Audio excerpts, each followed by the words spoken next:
Dungeons and Dragons is a role-playing game. So what it means is that each of the players creates a character which is their kind of alter ego in the game. And these characters normally live in a medieval world which is full of monsters and heroes and evil wizards, all this sort of stuff. And they go on quests, they have adventures, you know, and a lot of the time it's just people getting together and having fun, but at the same time you have this shared experience of a story and an adventure that you're creating, that you're taking part in. There's this horrid black kind of shape here that is moving and writhing around at the front of the altar here. If you guys want to, you can roll. The Dungeon Master is the person who's actually in charge of setting up the game for them, setting up the situations and the quests that are given to their characters and they take in the adventures that they go on. You are in the presence now of one of the closest kind of associates of Lolth herself.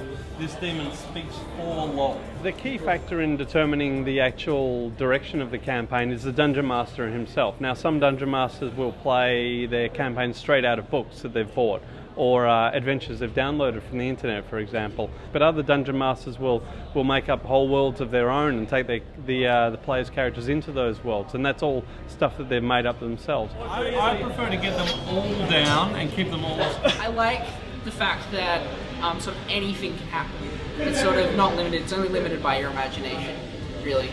These guys here are wearing wizard's cloaks. This guy here is wearing a wizard's cloak, but like... So when the Dungeon Master presents the players with the quest, the first thing is to make sure the players are engaged with it. In normal games, you know, you'll give them all sorts of challenges and all sorts of obstacles, and you know, you might have traps in the course of their exploration, or you might have, you know, allies who turn out to be enemies in disguise, or you might have, you know, fights that are too hard for them, fights that they should run away from. Close class 5, he's attacking everyone.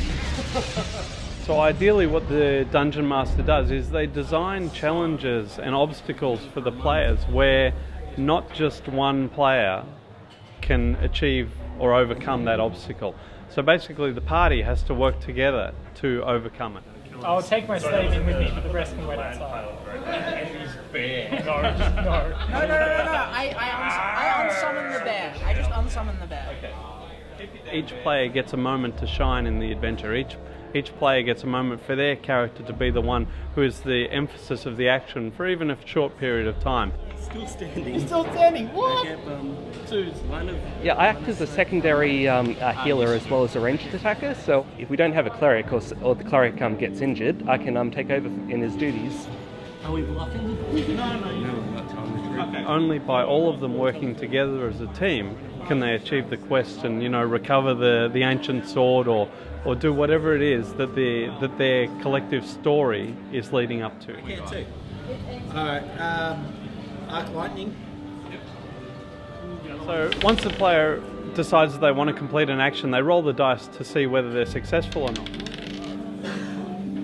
So a character that's extremely dexterous will be better able to cross a broken bridge, whereas a character that's strong will be able to open a locked door, for example, or barge through it. And a character that's intelligent will be able to decipher an ancient script, and a character who's charismatic will be able to convince someone to help the party along the way on their quest. If you guys want to, you can roll to try to see what it is if you have Arcana.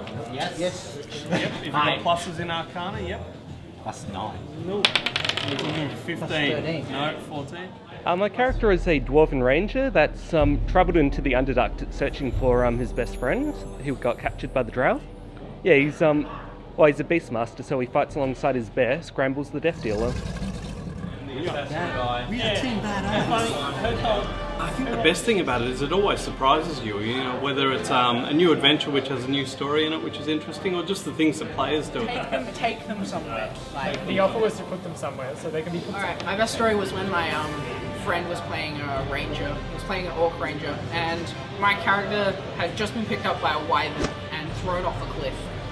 And basically, his character jumps off the cliff, and the dungeon master makes him roll a dice, something ridiculously hard to do. Roll a natural 20, or else you're dying with him. Anyway, he rolls a natural 20, and the dungeon master just continues, like, without stopping. The roleplay continues, and jumps off the cliff, grabs his shield, puts it under his feet, grabs me in midair, and then lands and starts sliding down the mountain.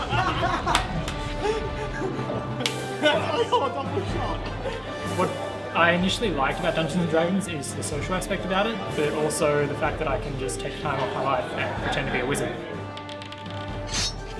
I enjoy Dungeons and Dragons due to I get to hang out with mates and play a different game of a team-based game. Mostly just a strategy to get out there and do stuff. I never would have taken part in something like this because I used to consider it just to be too nerdy. But everyone that I played with was just like regular guys, just like me, and they're just here to have fun. Also, they don't take it too seriously. There's all you guys, but then I would have to reach, and I'm bored.